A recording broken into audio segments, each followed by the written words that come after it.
Good morning and welcome to DataZoom's Leadership, Wisdom and Insight series. And today we are, our guest today is Nili Misra. And it's a pleasure to have her here. Just a few things before we start. It will be recorded so you can listen to the session again, and it'll be uploaded on our YouTube account. And also, you have the possibility of asking questions, posing your questions to Nili after we've had our conversation after about 35-40 minutes. So, hopefully you're all sitting comfortably and we can start. Nili, welcome to the show. How are you? Thank you. Thank you for inviting me, and it's a good opportunity to talk to you again. Yeah, pleasure. And it's great to have you on the show. So, Nili, you and I have known each other not for that long, actually. Probably for what, about 6 months or so? Maybe less, actually. Probably less. Right. So, Nili, you are currently working at Plan, and you're the senior data. Well, you're the head of data architecture and analytics. Just tell me a little bit about your current role and what you're there to do. Yeah, sure. So at the moment, I'm at the Plan International as the head of data architecture and analytics, as you said. And they actually have created this position, so newly created positions last year to help them be data-driven, to support their 100 million reasons. So just to give you a little bit background about the Plan International, it's the NGO, international NGO, working towards the children's rights and girls' equality. So they are quite advanced in supporting the children from last 80 and more years. And the main, so we are also going through the digitalization and organization transformation to support our strategy. And create, the data-driven insights and transparency through the rich data sets we have. So as a part of this role, I'm responsible for developing data strategy, institutionalizing data governance, and also advancing our business intelligence capacity and capability and our analytics.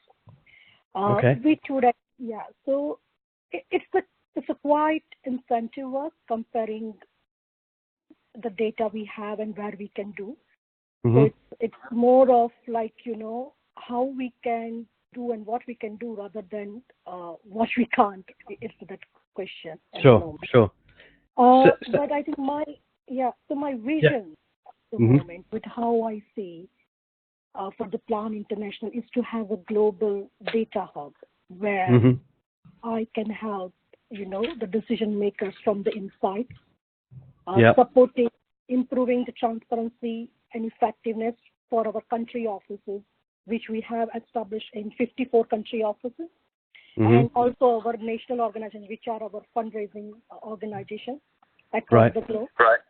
That can be providing a kind of a platform which can enable the self-driven BI for them, supporting our sponsorship children and beneficiaries, so our innovation digital team can, innovate or build more platform for them, so that we can reach more children in need. So these are just a kind of, few reasons behind this work. Okay. Well, you've mentioned quite a lot there that, you're trying to embed a data-driven organization. Digitalization is happening at the moment. And essentially you want to get data-driven insights. But it's an amazing platform that you're doing it on, because you talk about 100 million girls. And that's the focus and mission for Plan. How do you start to leverage the data, but also just to come back to your point about the digitalization efforts, what are you doing to ensure that those things become more, the data that comes out of the digitalization piece, or in effect, you talked about data strategy earlier. What are you doing in your role to ensure that how you bring that together? Because it sounds like you're the person who's responsible for data, for the data analytics piece, and obviously for the plumbing, the architecture that sits around. How are you affecting that in the organization? So I think it's more of a collaboration work, because if you see, unlike the corporate world, we have, for example, we have knowledge and management functions who actually work very intensively in driving the insights. We have innovation team who is also always looking, out for the good reasons or good kind of platform to build. We have now IT and digital team. We have influencing team. So I think, and everyone has their own need, and they might be doing something in silos, so what I'm trying to do here is to combine all those efforts and provide them a platform. So ultimately what we want to do is have a global platform which can enable global platform but decentralized, so that actually enable everyone to do their own functions from the global insight, not just limited insight. So that would be the one core thing I would be looking into it, and I would like to influence on that it should be a combined effort. Yeah. Other than that, it's also very important that the data should be a bit governed. When I talk about governance, it's not meaning controlling sense or just about compliance, but mainly the data sets we combine, we want to make sure it's accurate. It's not like duplicating the couple of data sets again and we are aggregating this information, which might be misleading or incorrect. So we need to make sure, and when we have a global platform, that can be taken care much in a standardized approach than you have to deal with, individual initiatives or approaches. So this is another thing I would like, or I'm working on and supporting the business towards. Sure. So on that then, what have you done so far in the space? Because it sounds like you've got quite a complex landscape in terms of the national offices and the reach that Plan has across the globe, and 56 countries and so on, or 56 national offices, sorry, not 56 countries. And you mentioned data governance, which must be very difficult in an organization like that to ensure that the data going in and the data coming out end to end is of good quality and is having an impact into the decisions you're making. So from a data governance perspective, and I think what I'd like to hear are some more concrete examples. Our listeners would like probably to understand, what are the steps you've taken and what projects have you defined to ensure that data governance is actively looked at and deployed across the organization in an effective way? Yeah. So just to actually correct one bit here. So we have 21 fundraising national organizations. So the country offices is 54. So just to right. Okay. Yep. Yeah. Yep. So, yeah. But yeah, it's a very good question, Sami, and I think you have provided me a good help and support when you come on board to do some analysis. So that was the one thing as well. But the approach was actually for the data governance side. It is quite large and daunting, and to be honest, you cannot cover all the data, and it is I would not advise anyone to cover that. So first, you need to actually identify clear scope, what you would like to address. Ideally speaking, and in my past experience as well, you want to figure it out. What are the business critical data? What are the the daily decision makings or your vision, which is very critical to have accurate information or timely information or qualitative information. So identifying those scope is most crucial, and then digging into the more analysis of what are your processes around the data, what is your data management practices, how the data is being used, what you want to drive from those data. So there are all other multiple factors to add to it and define what are the in data governance. Also, for example, when I design or kind of define the terms of reference, for me, the most critical part was the data quality in terms of whether it's accurate information, whether we have a single source of truth. The other part was also master data management, which DataZoom have supported me in the initial analysis of the what are the landscape of the master data, how those data is actually multiple times is created in a different systems, where there is more room to standardize that. So that was another input from from data management practices into data governance. Then GDPR coming in, of course, we are looking into the DPO side of it, which would be more kind of a practice of based. But in terms of technology, in terms of how you manage the data or define the archiving policy or data retention policy, string data governance can, have a good partnership with the DPO to actually drive that forward. So there are multiple, domains under the data governance. And again, you need to, based on your, constraints or timeline or whatever factors, you need to first prioritize what is most important to you and start small. Have a big vision or picture in your mind. I do like that idea, and I think it's a very good principle of having that bigger vision and starting small. Incrementally, it's much better, and I think it will be bring more value to the organization. Building a data governance structure in an organization. Tell me a little bit about that and how that is how your experiences around that and building the data governance organization, and how you can affect that organization to be key across different business units, and what's needed within that. Yeah, sure.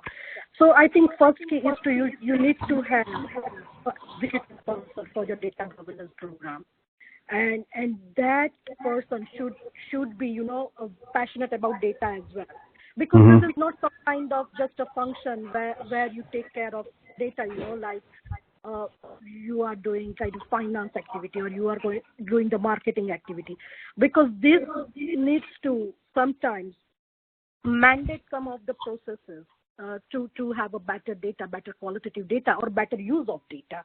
So it starts with executive sponsor, and then you build. So I have a steering group proposal. So you build a steering group in which I had operational group and steering members, and possibly I drive from the top down. When I build the steering group, I like to focus more on the key decision people who are responsible for creating the data, and the key people who are actually responsible for driving more insights from this data. Both people are actually equally important into the data governance committee, who are a decision maker as well. But in NGO sector, the sector I am in, I think more importantly, I also need to factor in the participants from the other country offices. Regional offices. That's the complexities there. Yeah, because most of the data actually, because I'm in headquarters, but 70% of the data are created in the field offices. So how are what are the challenges that is, of course, that is to factor in, and somewhere whether we incorporate our national organizations, because they would be the people who would providing us more support in terms of fund and our how we our supporting our vision or strategy. So how we incorporate their need into data governance is also very crucial. So it is very kind of complex structure. But if people have that vision, one vision in mind, and collaboratively work, it is very, very possible, because ultimately what you want to do as a group is to have a clear ownership. Who owns the data, how it can be utilized, and making sure that whatever policies or rules we define to support this initiative is actually mandated correctly or used correctly in their own division. At the same time, it's not just mandating, but also bringing any challenges in their own function or they are facing, to bring it to this committee or this group to have a solution or to have a workaround. Let me ask you a question. In a lot of the companies that we may work with, or certainly people I speak to in the industry, data governance is always more or less it seems to be the dry subject, and something that they don't really want to tackle. What are the things that you would suggest to organizations to think about around their data governance, and why it's so important right now in terms of data strategies, and basically building a data-driven culture? I think it's one of the things that people will roll their eyes at. So you give me your view on that. Yeah, sure. I think one of the core thing I would say, when we talk about governance, people get afraid. They feel it's some kind of, another rule or procedures, and we are trying to control. Yeah. Data governance is not about controlling. When you talk to people, and you need to somehow drive the conversation and influence that it is to support them to drive or to get the better value out of the data or better insight out of the data. And actually, if you see, in their own function or division, everyone is struggling for getting the right data. They have a data quality issues. They have a data usage issues. They have a kind of problems with what's the right version of the data. And I'm not talking about just any particular organization. It's a global issues. So I think the core thing here is, when you are initiating the data governance, is we are supporting the organization. We are supporting the individual business unit to get best out of the data. It's not to have just another governing body which wants to control. So that is, I think, so that is one message I would like to give to the people, when I'm working. And sorry, what was the second question? No, I think it was just generally, companies out there aren't really. I think data governance is still a something that companies gloss over. Maybe not so much now, and people are beginning to wake up to it. But what are the key elements that I think you could impart with your wisdom around data governance, and why organizations should be focusing on it? Practical steps. Yeah, sure. So I think why we need that at this particular time, we are flooding with the information. We are flooding with the data. There are, we have more data than we could ever imagine over the years. Now thing is, how would you know what information is valid or what information is right to you compared to others? That is one issue. What are the information, or what are the things we need to ignore? How we make sure that we are not multi-counting the same data in our analytics system when we are kind of adding or incorporating external data or the open data available, So if we say I completely go out of the box and I think we need to now start thinking towards setting some kind of the global, tagging system for the data set, where it can identify that this data, this thing, somewhere a naming convention that we know that in analytics, we can figure it out, no matter where that data sits and no matter in what analytics is being used. We know that we are not multi-counting the same thing, so we have more accurate systems. Sure. Okay, so just coming back to then,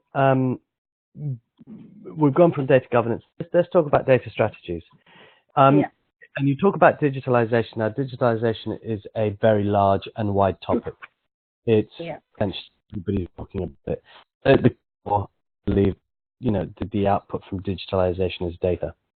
And essentially, in your role as the person who is the head of data architecture and analytics, what is the role that you're playing in that area? So in our digitalization or digital strategy development, I am a subject matter expert for the data side of it. But it's not about mainly the role. It's how we can add value, the data. Now, data is the core of any organization, right? So when we are doing digitalizations, whether we are talking, it's about people, process, technology, data, which I see in the data field. On top of that, we are thinking about, AI or IoT, or now the blockchain is coming. But there would be a new technology every day. How we are designing our digital platform to actually more agile, to incorporate or be ready for the new things coming in, and not necessarily after 2 years we have to scrap the platform and build another one. So in that process, I think one general idea is to be more agile.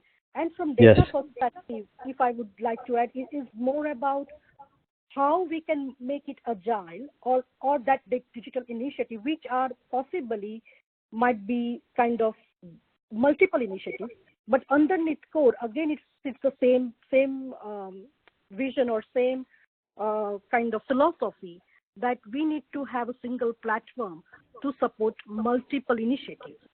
So if we are talking about the data, we may want to make sure that information is utilized correctly, or is modeled correctly, or is provided correctly, so that our platform, whatever platform is being used, make more sense out of the information.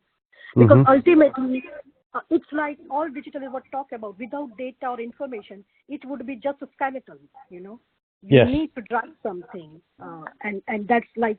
And that's why I say the data is the soul of any organization. And in this process, it's like a blood wave, it's passing through the substance. So yeah. So with that said, and you're in a very different sector. You're in the humanitarian sector. Some would, the NGO sector. Yes. How do you see data and analytics being used in your sector? It's a very good question, and I think, and it's very close to my heart as well, and that was the reason I joined Plan International. That that mission is really good, and it's so.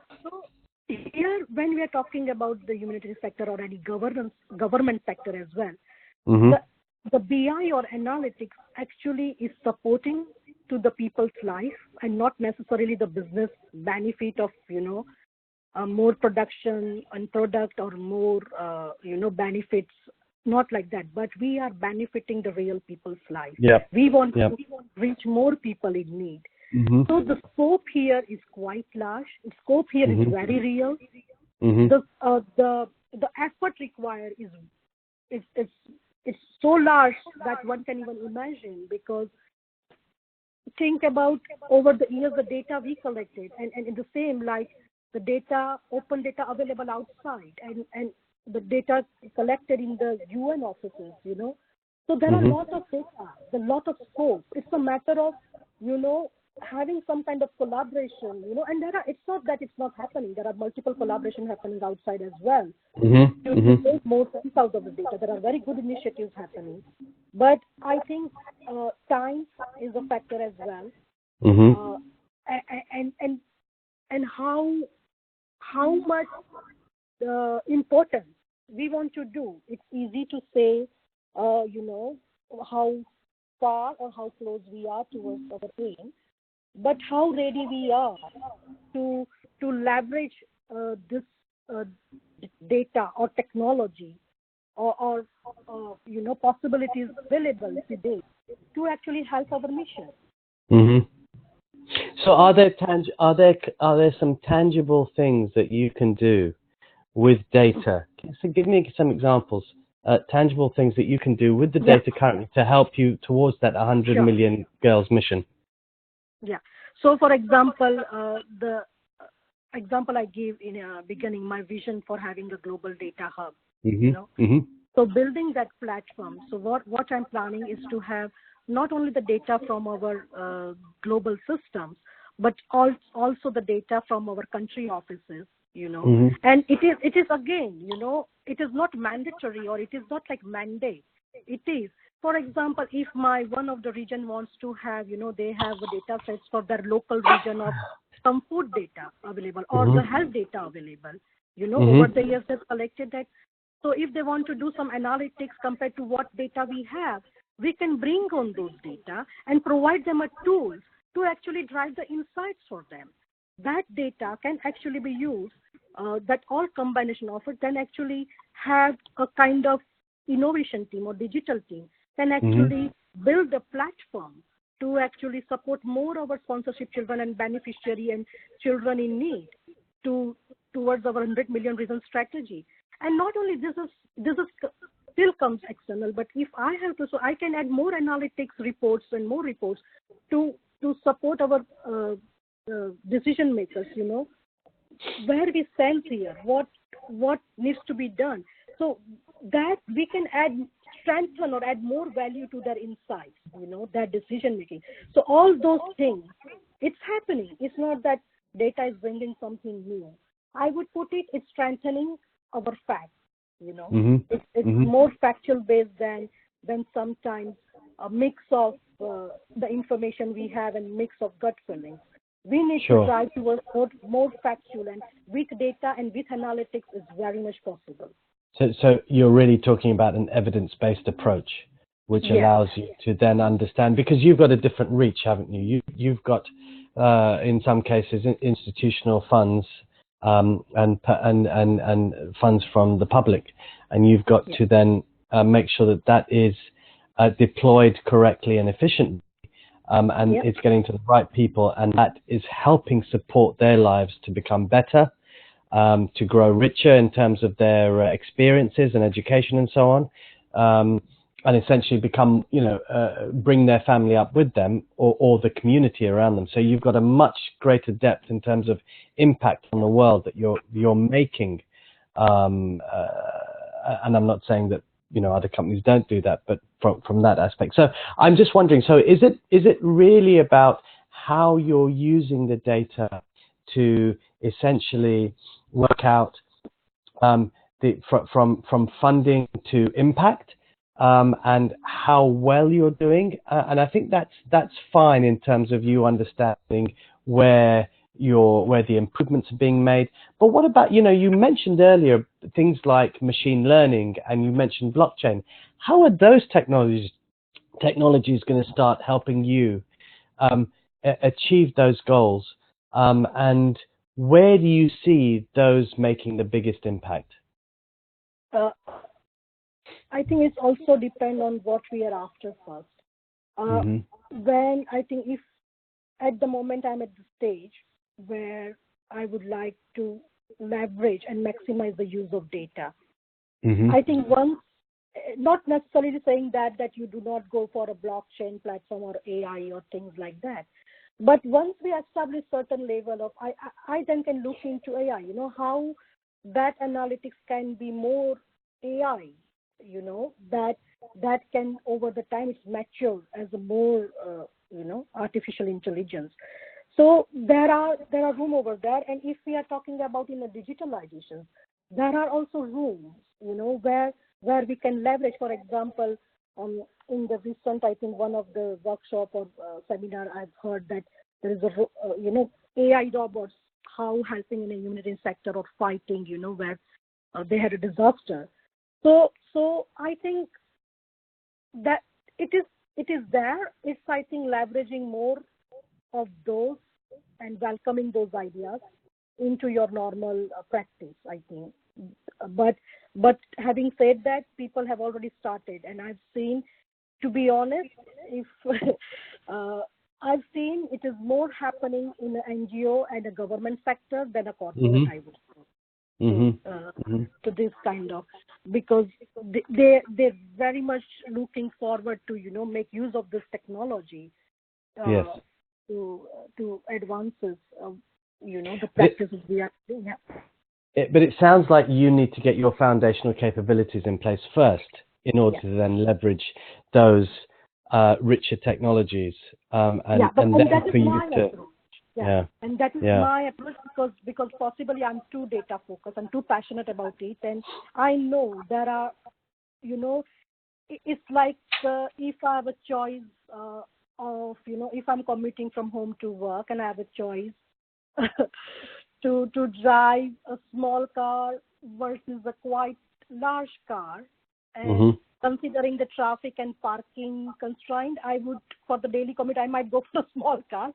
Then possibly if I'm going for a holiday, I might go for my larger car, because that is more, I like more comfort in my when I'm traveling than my. So it's like finding the balance, what your priority and balance to actually. Okay. And so the foundational capabilities in your opinion, what are those things that need to be implemented in order to then get to that point where you can start to think about those real cool things around machine learning, or I don't even.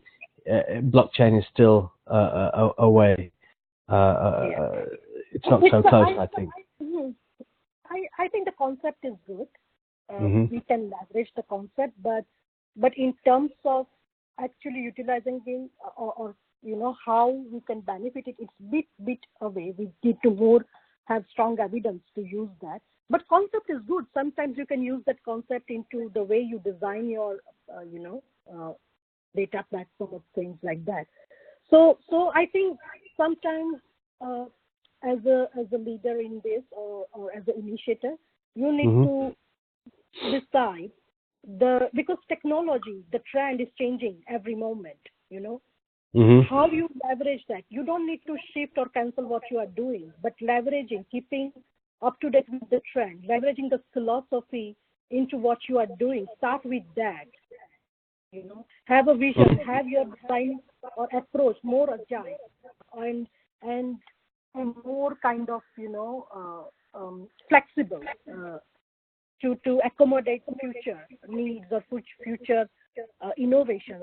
Incorporate that, which can be more productive. Because what happens sometimes you have a restricted timeline and restricted budget and restricted resources, and it's everywhere. You have a restriction and you have to deliver within that thing, and that sometimes actually crunch the agility. Because you want to do certain things in certain time. That sometimes have to remove some kind of flexibility in your design or in your delivery, and then we need to think after a couple of years, maybe 2-3 years down the line, now we need to incorporate this. Now, whether the 2 years old design was flexible or now we need to scrap that and do new design. So if, as I think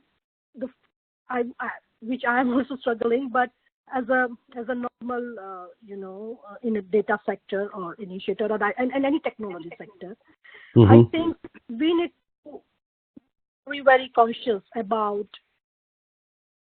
taking decisions. What is actually very important for your delivery, keeping 3 to 5 years plan.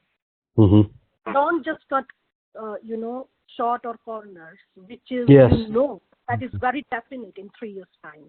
Yeah. I think it's no trouble otherwise. Yeah, I think I think it's what you said earlier. It's the small incremental steps, but it's the value-driven roadmap that you actually need to look at. And by putting all of those pieces together, you're then unifying the organization around that vision and being able to deliver in steps that have the biggest and deepest impact, not only to yourselves but to your customers, because you have different customers, not traditional customers. But let's switch the conversation for a moment. There are questions rolling in, and thanks for all those people who have sent questions in. What I want to do is I want to move over to the leadership side for a second, and then we'll get back to the questions. We've got some time. So in terms of you as an individual, and what does success mean to you? Okay. Success, do you think you can measure? But I have a favorite quote for the success. And that quote is that I've learned not to measure a man by his success in life, but the obstacle he has overcome while trying to succeed. Right. So it could be man or woman, right? Yeah. So it's an ongoing thing. But to my, just as a normal, that's very close to my heart, and I believe completely true. But for me, a small thing, for example, making a positive difference to the world is a good thing.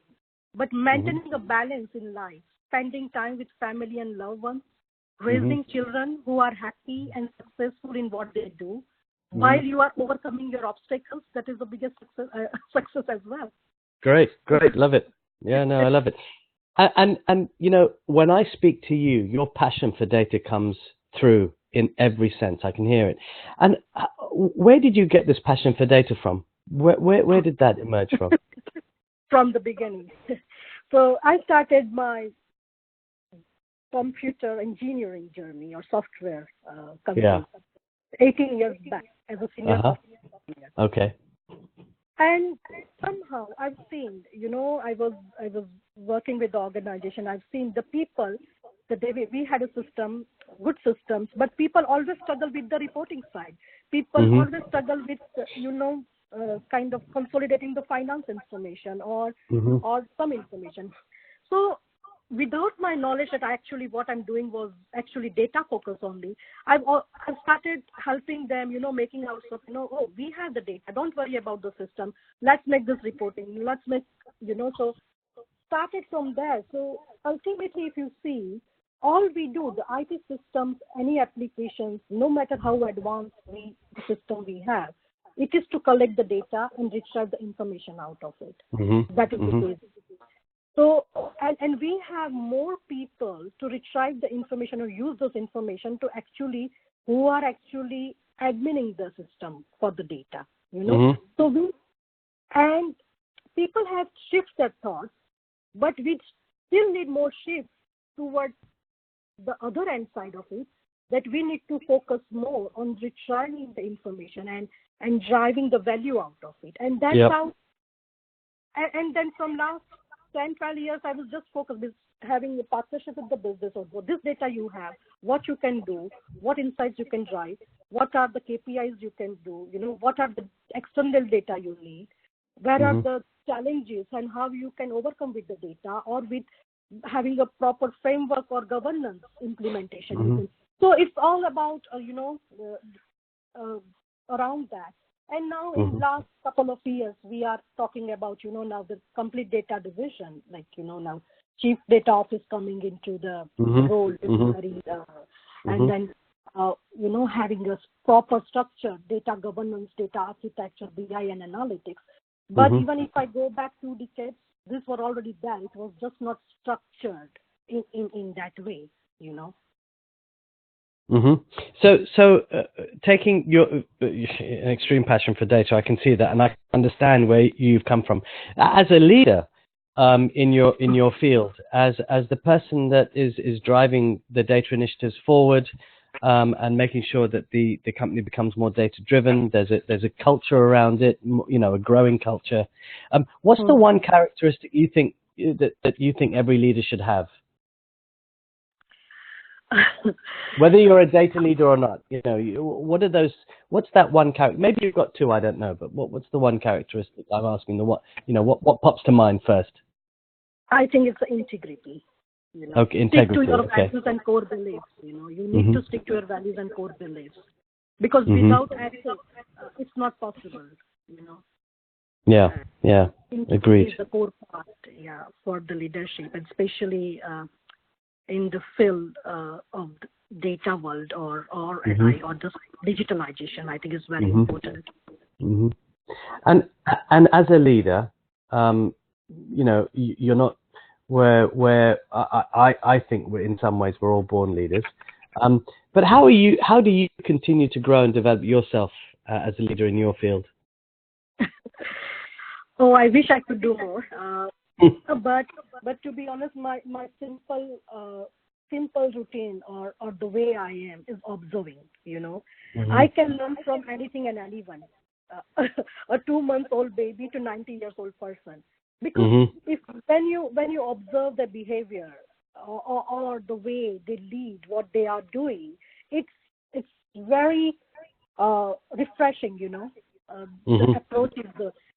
But that's the kind of my normal, what do you call it, strength or kind of ability. But other than that, it's also very important to upgrade or be, upgrade yourself or update yourself with the latest trends happening. Sure. Networking is very important, which I'm not good at the moment, because then you need to balance out work, home, children. When do you have a time to? But having said that, we have lots of tools and this networking and lots of seminars, workshops, events happening around the world for the this data and analytics and peer groups.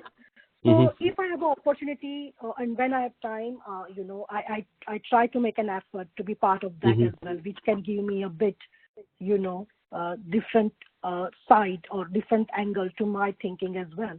Sure, sure. One thing that you mentioned there in one of your responses was around the chief data officer. Now, you're the head of data architecture and analytics, and I don't think there is a chief data officer plan, but so you're probably in that sense the lead person across the business for data. What are the top three things that you would impart in terms of your knowledge to get to where you are for those people who are thinking about this track in life and who want to become data leaders? What are the top three things that you think those people need to do in terms of education or building themselves that they need to know in order to get to the position that allows them to be in a data leadership position that you're in? Yeah, sure. So one thing I would say, have passion in what you are doing, because this is not just a job, especially data. The value you want to drive, the impact you want to make, without passion, it's not possible. And when I think it also starts from the organization who wants to be data driven. So there are two things: the person who wants to go into this field, and the organization who wants to be a data driven or data leader in what they are doing.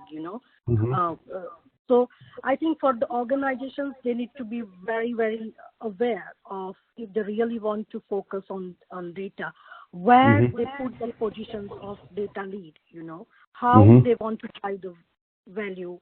What are they focusing on? Just operational excellence? Are they focusing on supporting their strategy or building more insights and fact-based? Or they just want to have more kind of, smooth running business. So this ability, according to, they can decide, where this function sits to make an impact.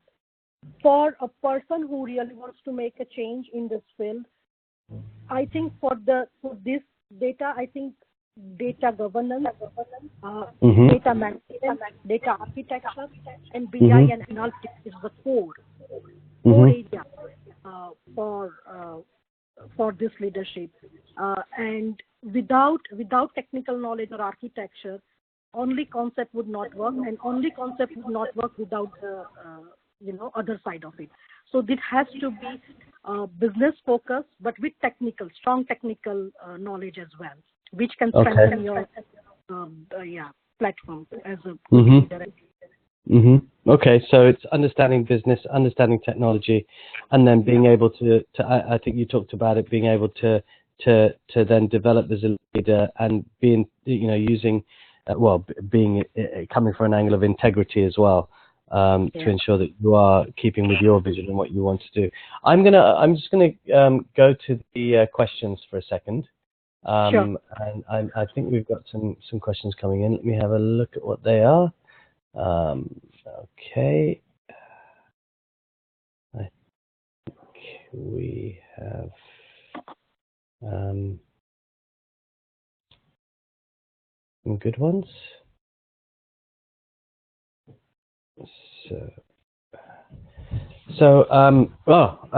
Here's one which is a good one. So I know what kind of data you have in your organization, but the people out there don't.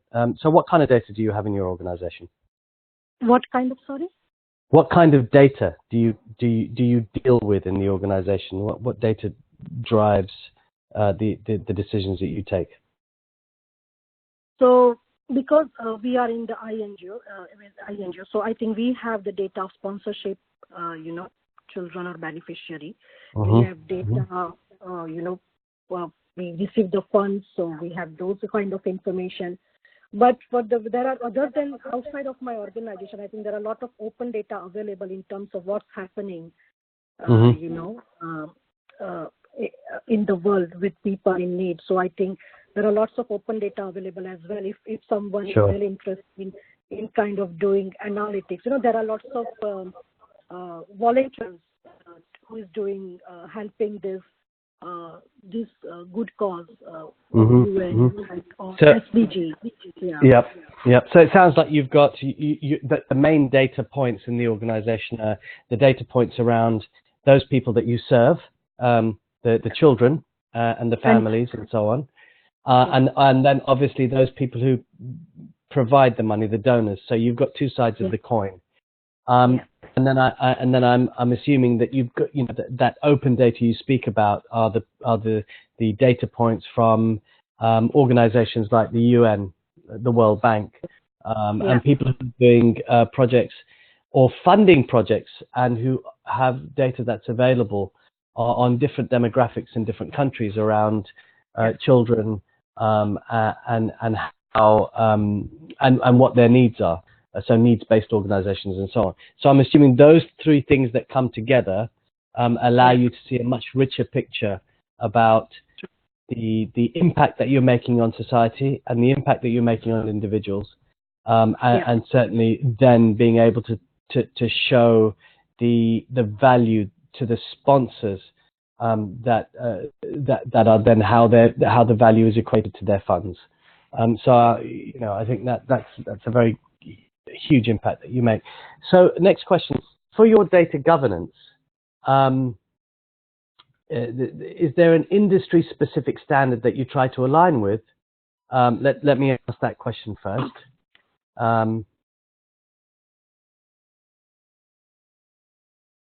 Nili? Hello? Yeah. Oh, are you there?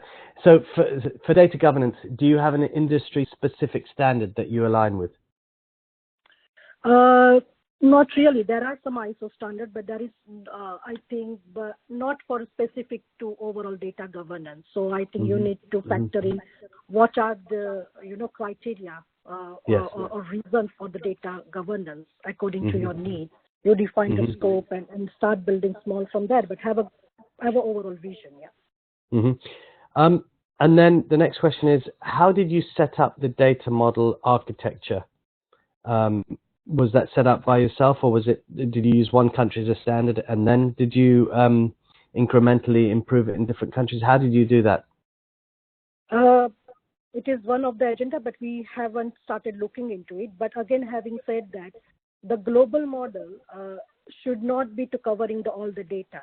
But the data which we are focusing on so for example, if I take example of master data at the moment, so my factor would be we are analyzing. I think DataZoom has already helped us to investigate the master data entities. But the next step would be and one phase is I think the next phase would be to actually analyze in detail the individual data model for the similar data sets or data entities, have a superset of that, and start your design or model from that to have an enterprise data model for the master data.